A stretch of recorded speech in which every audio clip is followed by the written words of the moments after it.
Hey there, art nerds. So I have talked about Phoenix watercolors quite a bit here on the channel. We talked about them during the student grade showdown where I tested out a bunch of different student grade watercolors to hopefully help us find affordable watercolors that are actually good. And if you are on the market for inexpensive watercolors, I highly recommend you check out that series. Or if you just enjoy cheerful art supply yapping, that is a good series to binge watch. But today, I wanted to finally put the Phoenix watercolors to the test and see how well they handle. And today I'm going to share the process for painting this illustration, as well as my thoughts on Phoenix watercolors with you guys. If you're new here, hi, hello, welcome. I'm Becca Hilburn. I'm a watercolor comic artist, illustrator, and art supply reviewer. I have been reviewing watercolors here on YouTube since 2017, and I have reviewed hundreds of watercolors. I first talked about Phoenix watercolors when I was completing my student grade showdown series. So if you're interested in more affordable watercolors or interesting watercolors from China, make sure you check that out. So first things first, I want to create a palette map that I can use as a reference when I'm working on the field test illustration. I have reviewed several Phoenix products in the past, including their Chinese style watercolors. So if you are interested, make sure you check the description below.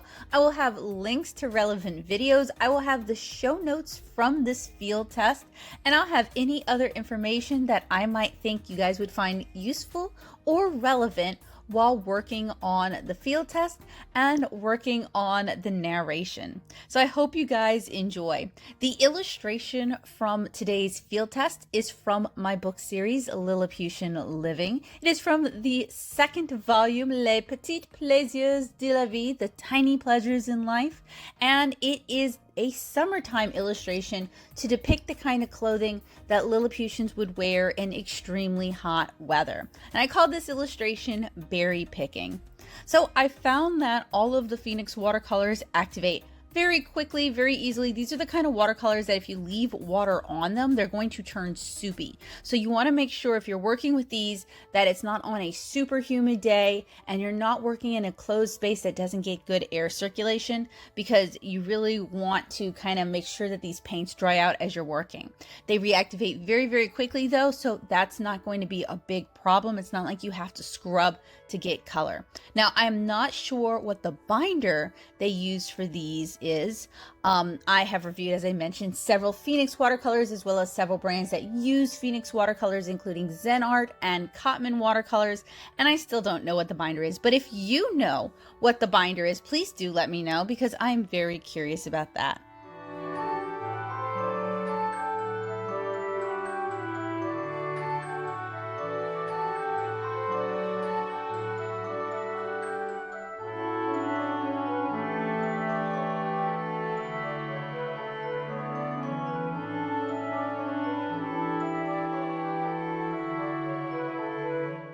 My illustration has been printed out onto Arches cold press watercolor paper.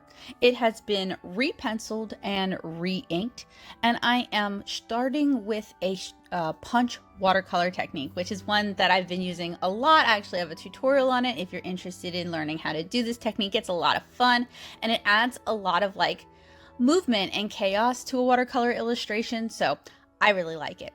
I'm dabbing up some of the extra water just to kind of control the dry time, and I am using both little Chinese ceramic sauce containers to do the pour technique, as well as a large ceramic palette. And I get a lot of compliments on this palette. It's one that I purchased from Etsy, and I love this thing. I use it all the time, and I'll try to remember to link it for you guys if you want one of your own. So one of the things I want to do in this field test is to mix skin tones and see how I feel about using these watercolors to mix skin tones. But before I really dive into that, I'm going to start by painting the blackberry flowers, and I have just a tiny hint of pink in there to kind of give it some warmth.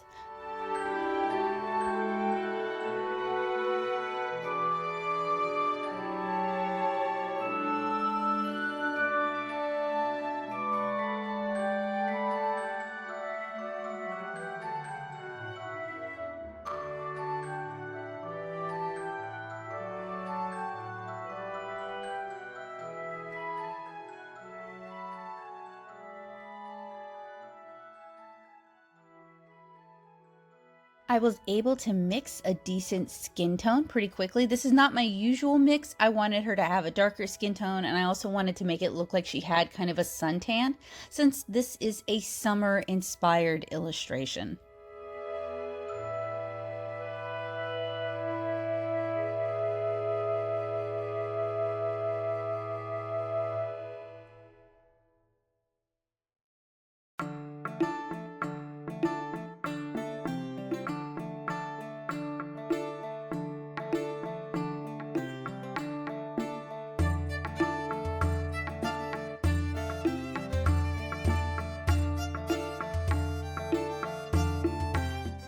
I introduced a wet into wet technique into the flowers, and the wet into wet diffuses rather nicely, but it almost disappears. I may have added too much water.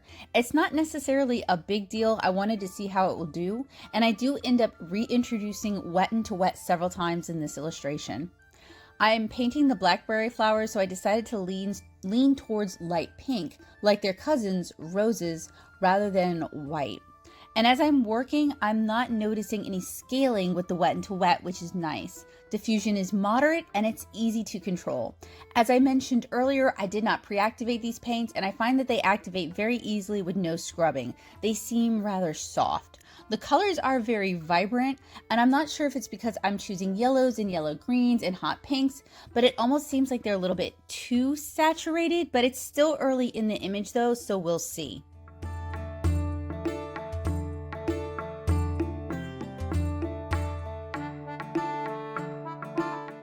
If you're familiar with my watercolor tutorials, my watercolor illustrations, I often kind of hop around and work on different areas, either as inspiration strikes or as the paper is dry.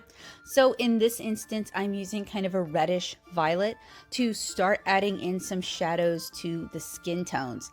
And in general, I had no problems painting people with these watercolor paints. And this is actually something I talk about a lot in my watercolor reviews is, as a watercolor comic artist, can I use this palette to paint watercolor comics? Can I use this palette to paint people? Would this be a good fit for the kind of illustrative, figurative art that I like to do? And the answer with the Phoenix watercolors is yes. If you are interested in doing watercolor comics, if you are interested in painting a lot of people or having a lot of people in your watercolor illustrations, this palette is going to give you the colors that you need. And you do get 48 colors, so you have a pretty significant amount of colors to choose from.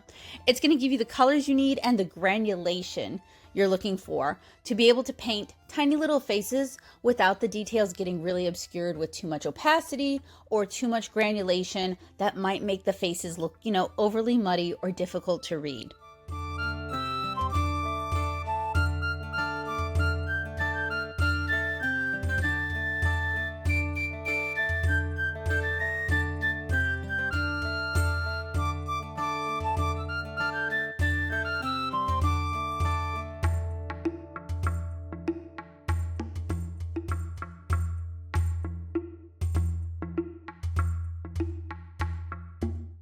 For this illustration, I really wanted to keep things pretty light, somewhat airy, very bright saturated colors, and really keep that kind of intense late summer vibe going.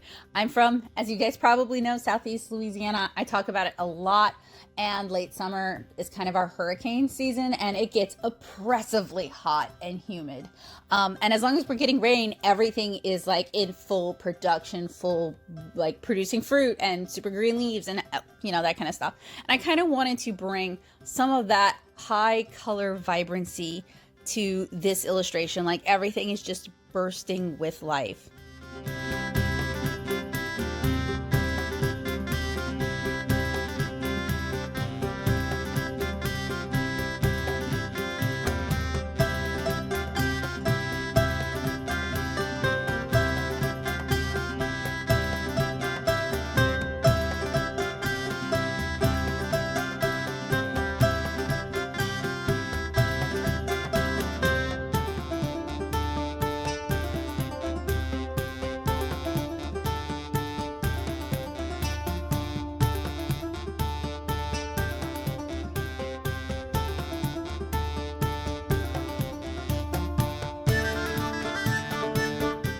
For the blackberries, I didn't want to just paint them like dark shades of purples and indigos and dark blues and dark reds and blacks. I actually wanted to show some maturing berries, giving me an opportunity to work with some of these really bright and vibrant greens and hot pinks, opera roses, magentas, that sort of thing.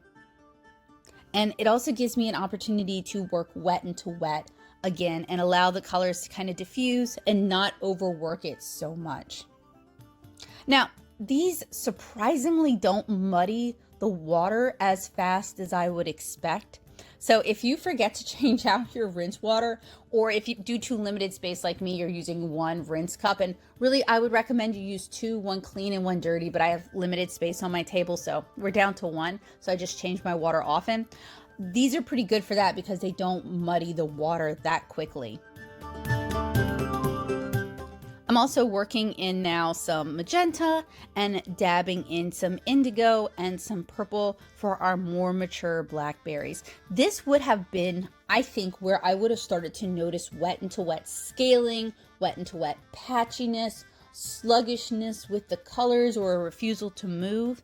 And that isn't something that I noticed with this. And I am painting on a cotton rag paper. I try to be consistent and do my field tests on arches, because it gives me kind of a basis of comparison. If all of my field tests are on arches, then that's like, you know, something I can rule out as a factor causing issues with the watercolors.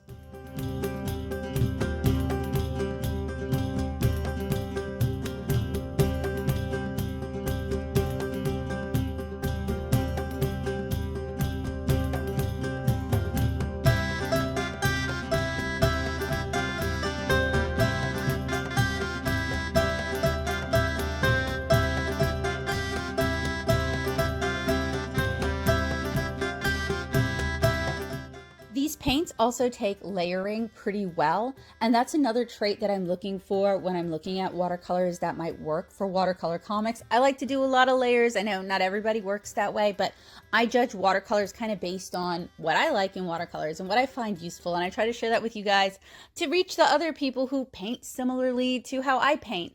And these are capable of doing layers, and you can use a grise effect and then paint on top of it, and it's not going to cause problems. As you guys see me doing a grise underpainting on the basket here, and you can do wet into wet, and you can kind of pull in those details.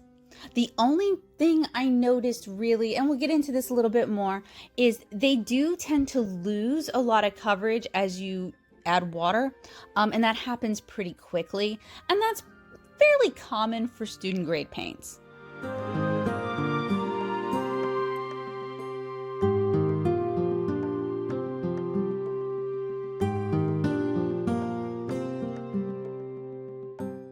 Here's a quick close-up on some of those wet into wet effects, since I know they were kind of hard to see from a distance.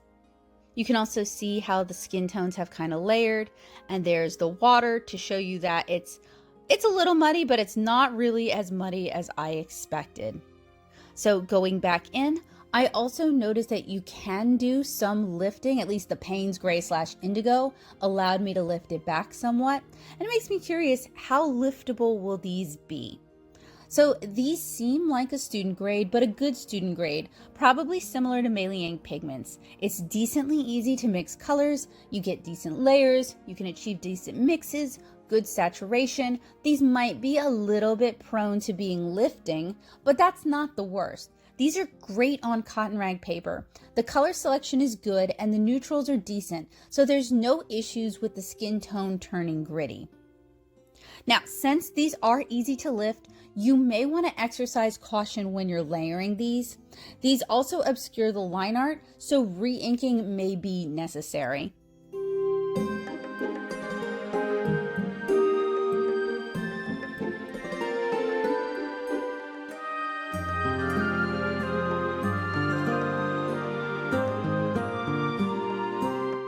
I really enjoy drawing and painting like people and plants interacting, people and animals interacting.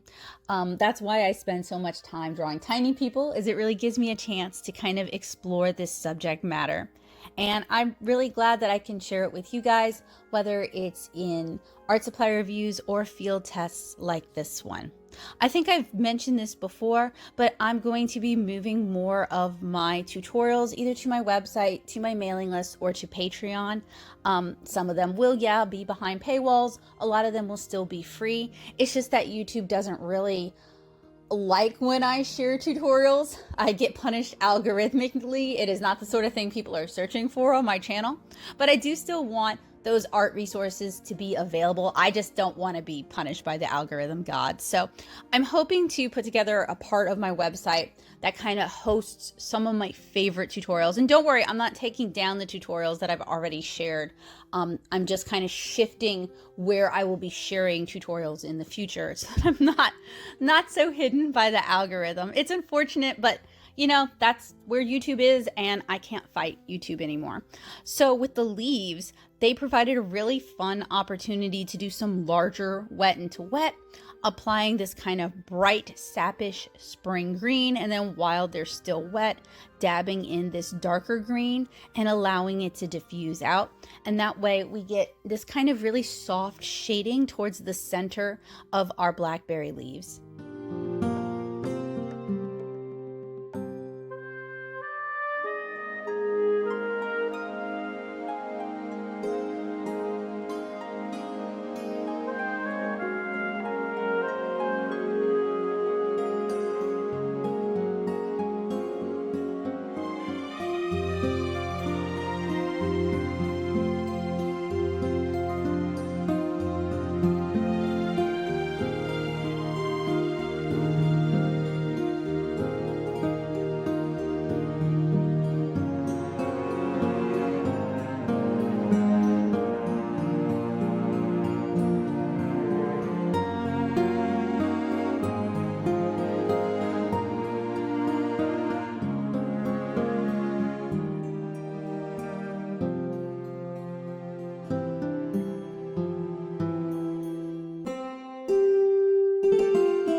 If you're old here, you may remember other field tests where I mentioned at some point I kind of just forget that I'm doing a field test and I don't take as many notes, or I kind of get into the flow of things, or there just isn't a lot to say because the paints are handling well, and I would end up just repeating myself over and over again. And that's kind of the case with the Phoenix watercolors. You know, they're fairly easy to handle. There's not really any major considerations that I think I should warn you about regarding this palette. I will say this is a Chinese watercolor brand, and I'm kind of working through my backlog right now. I wish I'd been able to finish this field test kind of before things started to change in the United States. This is being recorded in 2025 to give you guys context. So availability for these may come and go. The price may change drastically. I purchased this set of Phoenix watercolors 3 or 4 years ago as part of the student grade series. And, you know, sometimes it just takes me a while to feel inspired or to come up with an idea or to work through my backlog. YouTube is a hobby for me. I teach, and I do, when I feel well enough these days, I do shows and conventions, and I do other things to earn income. So while, you know, I like creating content for YouTube and I love reviewing things for you guys, sometimes it takes me a while to like finish something up entirely because it's not necessarily the thing that pays the bills. It's the thing that costs the money. So I apologize with Phoenix that it took me so long to get to the field test portion of it, and it may not be as useful for some folks. But I will also point out that while I would recommend you just buy the Phoenix watercolors from Phoenix directly, that's probably always going to be the cheaper price. A lot of companies like to white label these watercolors, so you may actually have these watercolors already. Cotman, I believe, is using Phoenix as for their student grade brand, Cotman. So you may already have some of these. And I also talked about Zen Art watercolors. They're white labeling these as well. This is one of the reasons I've reviewed so many Chinese watercolors, is that a lot of Western brands will turn to Chinese watercolor brands to do their student grade line, or to do their color pencil line, or to do some aspect of what they're manufacturing, because they can do it cheaper and the product is good enough. So it kind of allows me to play detective work and let you guys know when you should ideally buy directly from the brand or when you should just purchase the original Chinese watercolor. So I did a bit of a grise effect on her clothing and on her hair. For this, I really wanted to have kind of a strong light source coming from like the direction she's facing in, like she's facing into the sun. And in order to achieve a strong lighting effect, you do need strong shadows, you know, without shadows, there's no light, that sort of thing. So I'm utilizing a grise technique with indigo to kind of do some underpainting to start getting those shadows in early.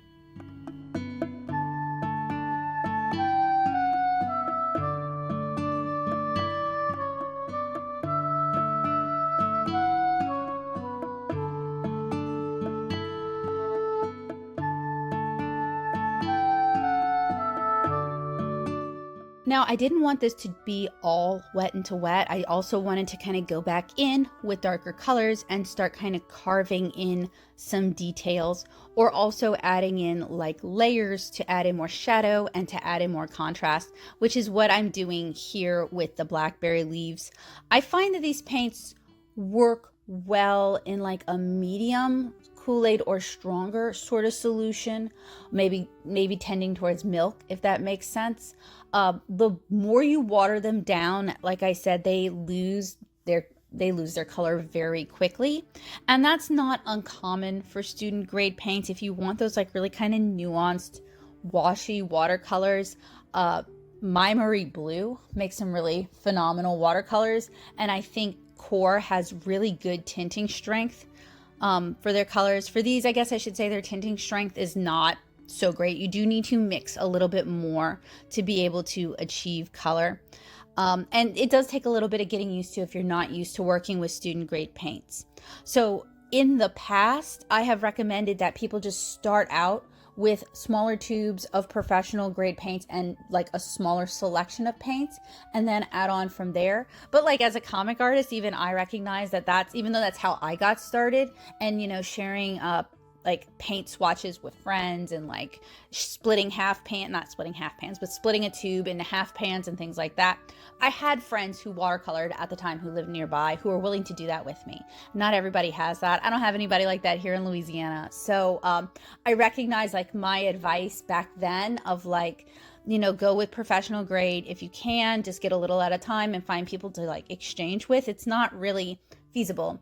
So that's why I'm kind of going back and reviewing a lot of student grade. Even though I've reviewed a lot of garbage over the years, at least it allows me to tell you guys like, hey, skip that one. It's a waste of your money. If you're going to go with student grade, you can get this brand or that brand. And I think you'll be happy. It's allowed me to be a better teacher, and it's allowed me to just have more experience working with different qualities of watercolor and different brands of watercolors. And of course, all of that comes at a financial cost. It does cost money. These brands are not sending me most of these products to review. So I don't want to like pretend like, oh, you know, it's win, win, win, win, win. Because that would just not be the case. But I do enjoy this experience, and I have kind of revised my opinions. And if you are doing watercolor comics and you do want to start out with a large selection of paint, these are not a bad option. These are pretty comparable to the Mei Liang Pigments watercolors, which I've talked about a lot and I feel are a good student grade option.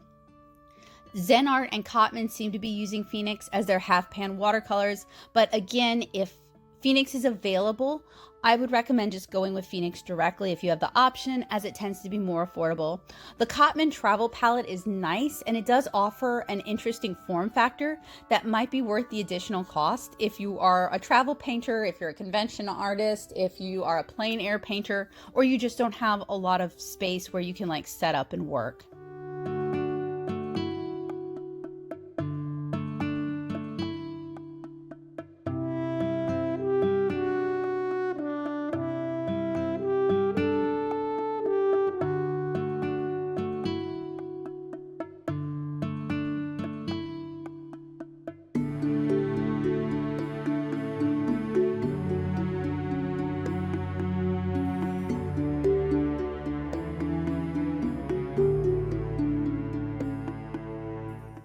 A lot of my shots, in fact, pretty much all of my shots for this are so pulled back so that you guys can see how I'm working with the palette, how I'm working with the ceramics, how I am adding water, how I'm reactivating things, just to give you guys kind of a real world scenario of how these paints might handle and how they might handle for you and the kind of setup that I have. I actually have a pretty minimal setup. It's not super fancy, but it works really well for me. I have a Teflon coating on my glass tabletop. I have a large ceramic palette here that both allows me to mix colors in wells or to like pull colors out into areas. And I work with a few different brushes, typically watercolor rounds, often quills. And I do like to work with a mix of synthetic, mixed fiber, synthetic and natural hair brushes.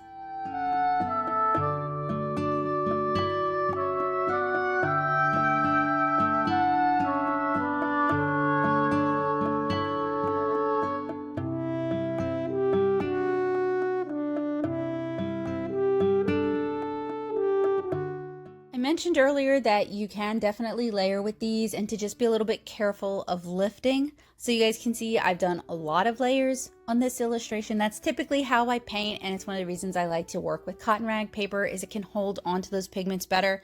And I had no significant issues, no real fighting. I mentioned the lifting just as something to be mindful of, that you might not want to scrub an area too much, that if you do a wash or a glaze, it might reactivate some of the colors, and to just let it sit and dry and then kind of assess from there. The My Marie Blue watercolors, which admittedly are a professional grade and rather expensive, those are kind of workhorse watercolors. You can do a lot of layers, you can do a lot of messing around with them without them lifting. Most watercolors are not really like that. Core is also kind of, once it's on the paper, it's pretty on the paper.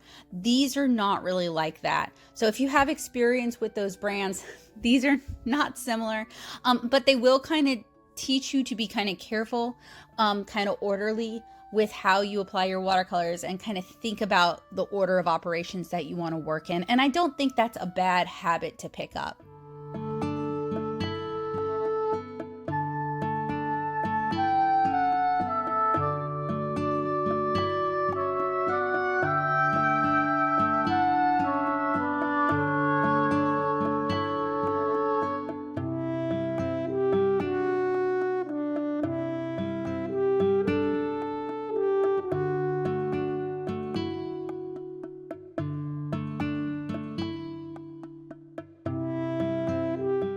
Another thing that I'll point out though is that you do want to give these an opportunity to dry out over time. I know that sounds like a duh. So here's a close-up of the progress that I'd made so far, so you guys can kind of see what's going on with these, how the colors are layering, how the colors are blending. So with some watercolors, you can basically work start to finish. They seem to dry very quickly. You can kind of work on them dry over wet without too many problems. And then some you really have to wait till they've fully dried out. And then you can start adding in layers. They may change color from dry to wet, or I'm sorry, wet to dry pretty significantly. So again, waiting until they dry to see how you feel about them. They may also look very different when the paper is wet and open versus once the paper is dry and closed. So as always, when I'm talking about watercolor, I do think taking breaks, going for walks, getting fresh eyes, going to sleep at night, it's always recommended.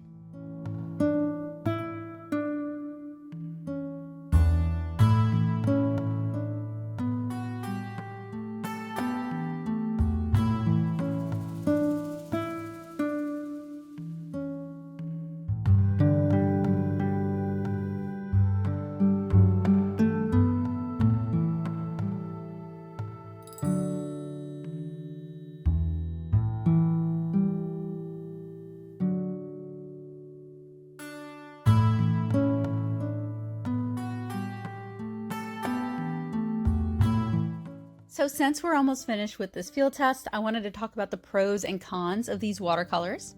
And there's a lot of pros and only one con, so we're going to start with the cons. The cons are these are very prone to lifting, so they may be challenging to do glazes without reactivating prior layers. But the pros are, it's easy to mix secondary and tertiary colors, including clean skin tones. The colors are saturated and vibrant and really pop off the page. The paints do not need pre-activation. They activate quickly with a bit of water, so these could be great if you actually don't have a lot of time or you want to do something very immediately, or even those floral painters in the audience. The paints do not muddy the water as quickly as many other student grade paints. The colors are great for florals, but they do offer a good amount of variety, and I think these would work well for watercolor comic artists like myself. And this might be a good set for a comic artist interested in painting watercolor comics.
I did mention earlier that these are obscuring the black line art somewhat. They do have some opacity to them. That isn't necessarily unusual with, pan-based, tube-based watercolors. You're not going to get like fully transparent watercolors with most brands unless you're using dye-based watercolors or radiant watercolors.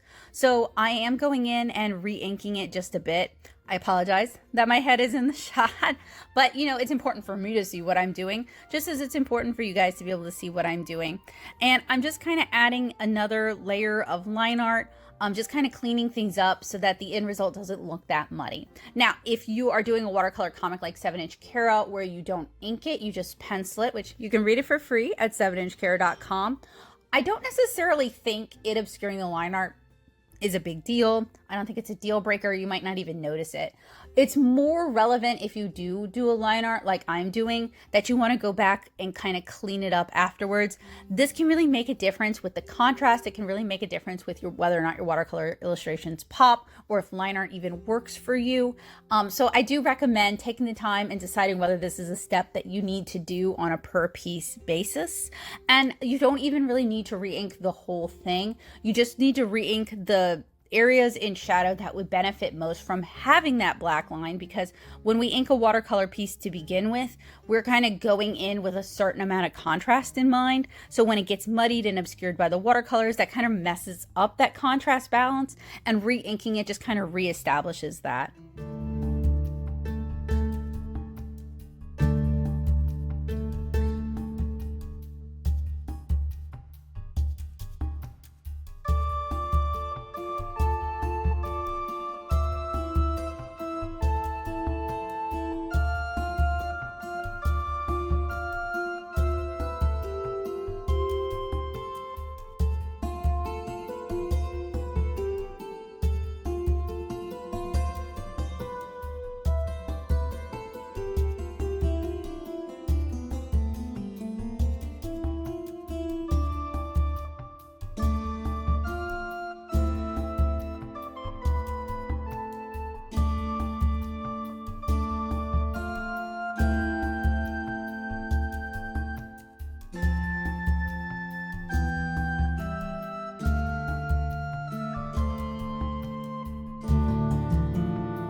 head being like, yeah, they were just fine, but they were just fine. My favorite student grade watercolors are still the Malaying Pigments watercolors, but the Phoenix watercolors are very serviceable. If you watched my Zen Art watercolor review, those are probably Phoenix watercolors. If you have modern current Cotman watercolors, those are probably Phoenix watercolors. So they are very passable. I was able to mix skin tones. I was able to do wet into wet. I was able to do lots of layering. There are some areas where the color nuance is kind of lost. And to be fair, I did paint on arches, which is the paper that I use for pretty much all of my field tests at this point. So it is a paper that I'm very familiar with. It is a very accessible paper, and it's one that I use consistently.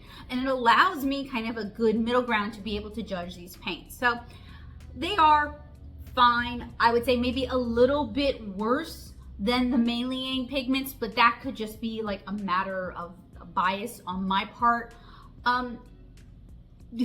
You know, there's not really much more that I can say about that. I'm really glad though that I had the opportunity to field test these. These were purchased out of pocket. And then after I recorded this video, Phoenix actually reached out to offer to send me some, and I haven't gotten back to them because life has been incredibly crazy in 2025 and I am holding on for dear life.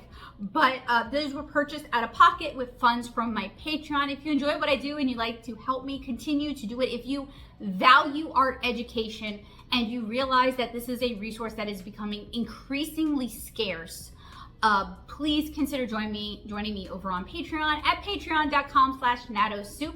I have recently completed my Drawing Fundamentals series. It is a series of 6 hour-and-a-half-long drawing classes that are designed to teach beginner artists, whether they are kids, teenagers, or adults, wherever you are in your drawing journey, very useful basic skills, exercises, and demonstrations to help you start drawing with confidence.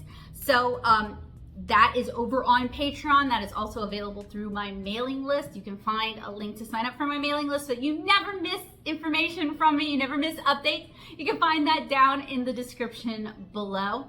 I hope you guys have a wonderful day. I hope this was helpful, useful, and informative for you guys, and I hope to see you guys again soon with another art supply review. Have a wonderful day, guys. Bye!